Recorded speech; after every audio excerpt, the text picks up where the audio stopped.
come in.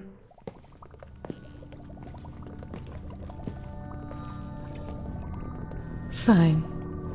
Pull up a chair. Let me show you what I've been working on.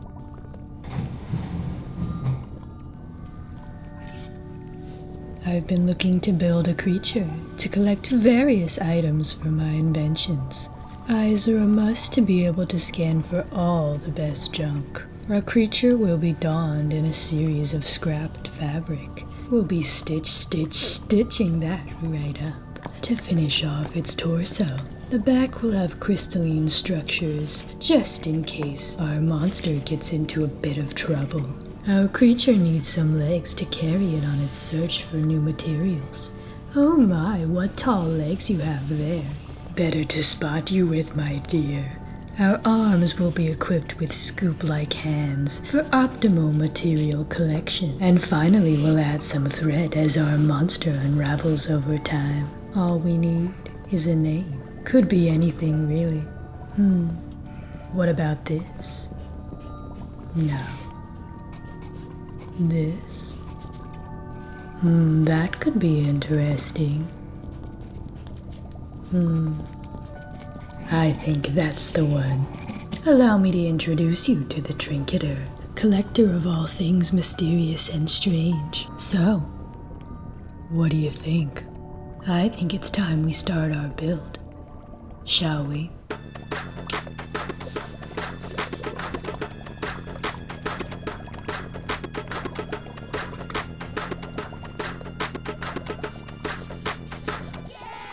Okay, we start with cardboard, sketching out the shape of our creature and cutting it out. We're building our body with tinfoil, squishing on all the pieces to attach with hot glue, building it up, until we have our shape. We're using a very special method to create the outside of the body, mixing flour and water into a paste and brushing it on to stick newspaper on top and brush over again and building up layers and layers until we have an outside skin. I think it looks like a cashew, but a couple of my tinkerer friends said it reminded them of a pancreas. Still getting used to these hands. Now that our invention has an epidermis, it's time to add eyes, cutting them out from the body and creating a space down below for the core. The core I'm using is made from lithium for maximum longevity. To thread our core through the body, I'm wrapping it first, and then tying a string to thread it up through the body and into the eye. We're giving our creature a fresh coat of base paint to prepare for what will lie above. I've collected pieces of fabric from my own wardrobe to create our creature. I guess you could say we're cut from the same cloth. Placing on the patches like a puzzle, and being careful not to make any two of the same color touch. Gotta make sure that we have our eye cut out. To attach the core to the inside of our creature, it's really quite simple. A small piece of Velcro secures it right in place. Then we need to add the stitches, my favorite part. With thread in opposing colors to each of the patches, we stitch it up. Or, well, it looks like we do. Ever since the incident, well, let's just say I haven't been able to look a needle in the eye since. To create the crystalline back spines, we need plastic. Any old packaging will work, but I'm using some off my most recent order of rocket fuel. I'm cutting them into pointy shapes to add to the defense mechanism. To camouflage these with our creature, I'm coating them with a concoction of Mod Podge and watercolor pigments and attaching them along the spine. Of course, we also have to think of predator and prey. A few holographic CDs gone through the shredder will add just that little bit of shine to lure or detract any curious critters, lining them up, and down the spine. Using craft foam to create the frame around the eye, painting those with a silver veneer to create the facade of metal. Using three-dimensional paint, I'll secure our frame in place with rivets. And now, fangs. Crumpling together a foil armature, another point to the defense system. Molding the clay around the foil into the shape of the teeth. We're going to need this. We're baking these babies up at 275 for about 7 minutes. And finally attaching them into the mouth. Now moving on to our limbs. These things aren't only good for mixing your hydrochloric acid, creating some long, thin arms and legs with stir sticks painted silver to match the rest of the metal facade, and then collecting some other spoils to build the rest of our limbs. A cut-up twist tie will become our talons by attaching to our soap bottle pump foot, and our foot gets painted with the same metal facade, and then dirtying them up just a little bit. Then, limb assembly time.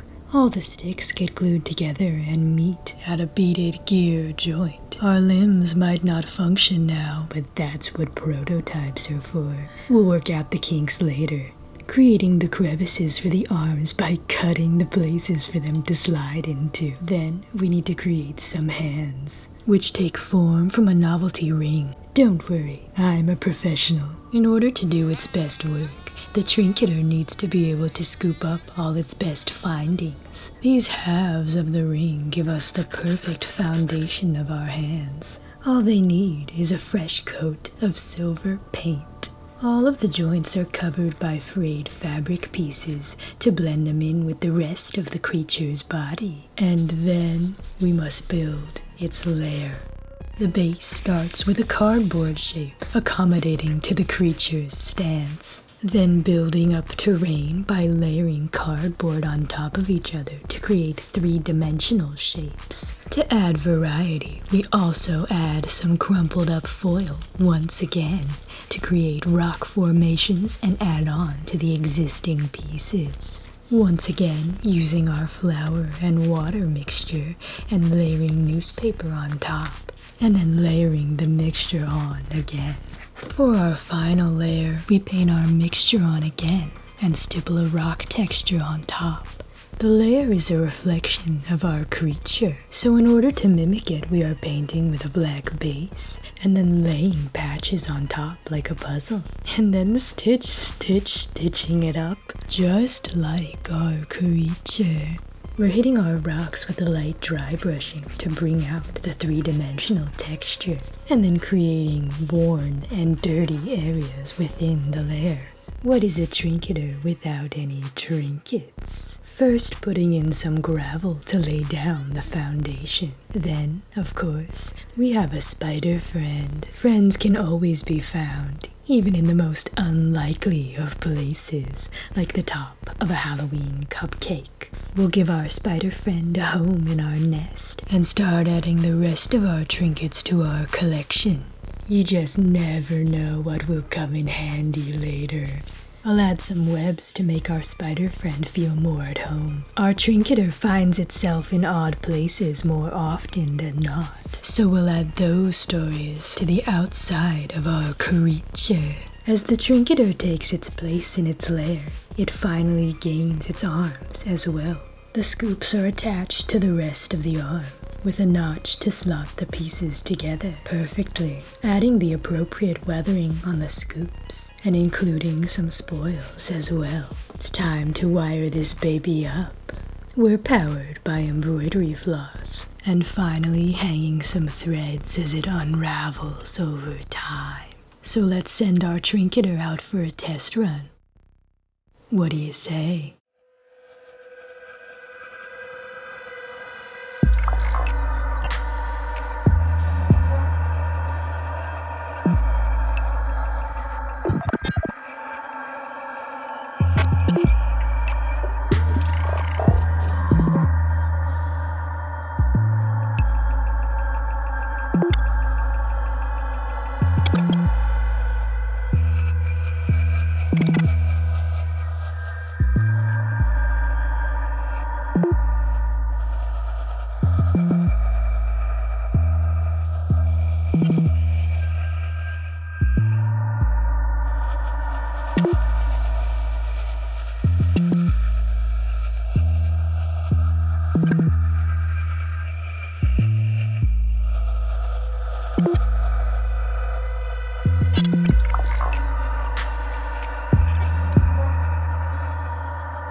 So, what do you think?